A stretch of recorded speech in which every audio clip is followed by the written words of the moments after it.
E aí, galerinha, tudo bem com vocês? Tudo certo?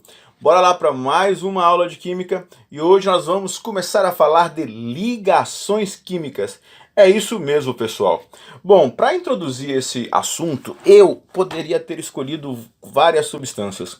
Tá? Eu poderia ter escolhido alimentos, cosméticos, medicamentos, tecidos, uma série de substâncias químicas, combustíveis, mas eu escolhi essas daqui. Olha só que lindas, que bonitas essas rochas, minérios e minerais. Talvez eu esteja falando com um futuro geólogo, com uma futura engenheira de minas. Já vai sendo apresentado aí algumas substâncias. Perfeito? Nós temos aqui a opala negra. Na sua composição química nós temos silício, oxigênio, hidrogênio. Temos também a uvarovite, em que nós encontramos cálcio, cromo, também silício e oxigênio. A cacoxenite, olha só que composição diversa. Ferro, alumínio, fósforo, oxigênio e hidrogênio. Temos também a vanadita, que tem um elemento de transição ali, o vanádio, né? Tem essa cor aí muito bonita. A palacita é uma substância que é encontrada em um meteorito. Então ela, por ser raríssima, não ser da Terra, ela é caríssima. Essa parte aqui dessa rocha, ela é uma liga de ferro com níquel, e aqui nós temos a olivina, tá? Que é uma substância rica em silicatos também. Nós temos também aqui uma amostra lapidada da palacita, o bismuto. Olha só que lindo o bismuto. O bismuto ele tem esse brilho iridescente, que reflete várias cores, como se fosse um arco-íris muito bonito também. É o bismuto lá da tabela periódica, um elemento químico só. A fluorita que dá o nome para a fluorescência, porque essa substância, quando ela está sob a luz ultravioleta, ela emite a fluorescência. Por isso que ela dá o nome a este efeito. Temos aqui uma outra muito interessante, a clinoclase, que tem cobre na sua composição. Geralmente coisas com cobre são azul, às vezes verde também, mas pode ter outras cores. A turmalina, olha só que composição rica dessa substância. E aqui temos a malaquita, que é uma rocha do grupo das carbonáceas, que é utilizada para uma série de joias e objetos de decoração. Então o nosso mundo ele é formado por várias substâncias que estão sendo constituídas em sua composição química átomos que estão ligados entre si. E o que será que faz com que esses átomos se liguem para formar o mundo tão diverso que nós temos estudado aqui em ciências da natureza, especificamente na disciplina de química? A todo momento, no Sol, por exemplo, nós temos reações químicas acontecendo e ligações químicas sendo feitas e ligações químicas sendo quebrado.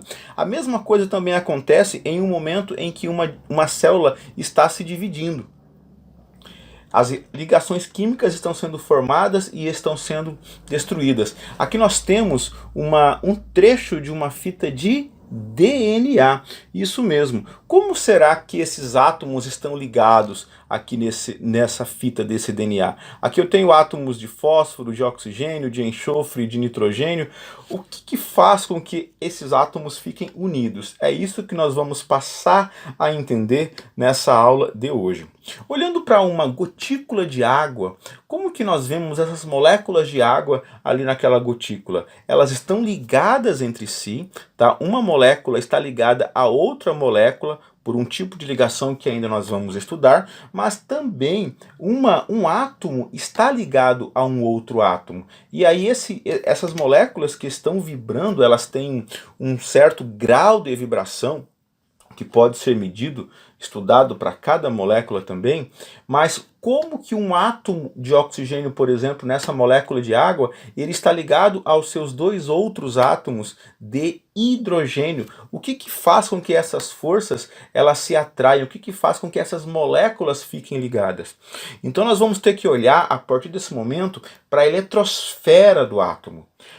Essa eletrosfera ela tem algumas singularidades que faz com que esses átomos se liguem uns aos outros para formar as suas moléculas. E por que eles não ficam sozinhos assim? Por que eles não ficam isolados assim?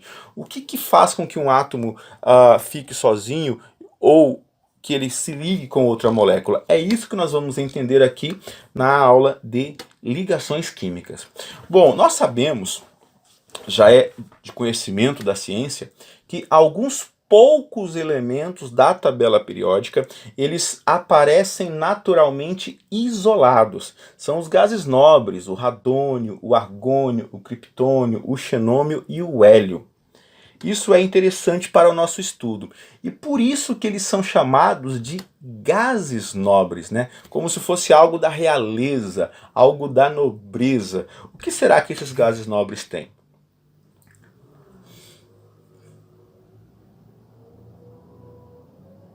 Exatamente, eles têm a estabilidade eletrônica. Os gases nobres, eles são estáveis porque eles têm 8 elétrons na camada de valência.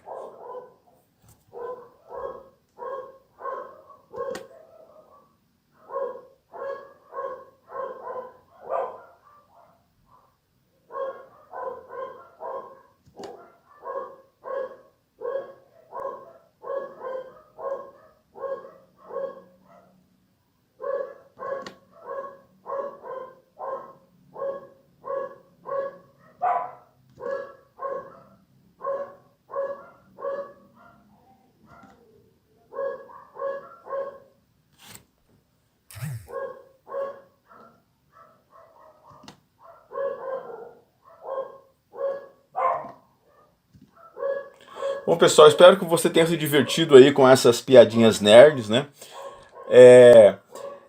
Então, em busca de uma teoria para explicar as ligações químicas, para tentar entendê-las, os cientistas já sabiam que os gases nobres eles aparecem isolados e que quando nós analisamos a eletrosfera dos gases nobres, nós percebemos que eles têm 8 elétrons na camada de valência, com exceção do hélio, que tem apenas 2 elétrons na sua única camada. E aí, eles relacionaram esses dois fatos. Átomos que têm 8 elétrons, eles normalmente aparecem isolados, e átomos que não têm 8 elétrons, eles fazem alguma coisa para ter esses 8 elétrons e aparecerem também com uma certa estabilidade. Então ele vai ganhar elétron, ele vai perder elétron ou ele vai compartilhar elétron. Então, associando esses dois fatos, eles propuseram uma teoria que tenta explicar as ligações químicas, que é a teoria do octeto, que ela diz o quê? Um grande número de átomos adquire estabilidade eletrônica quando apresenta 8 elétrons na camada de valência. Veja bem, eu não estou dizendo que são todos os átomos, mas sim um grande número de átomos fica estável com 8 elétrons na camada de valência. Perfeito?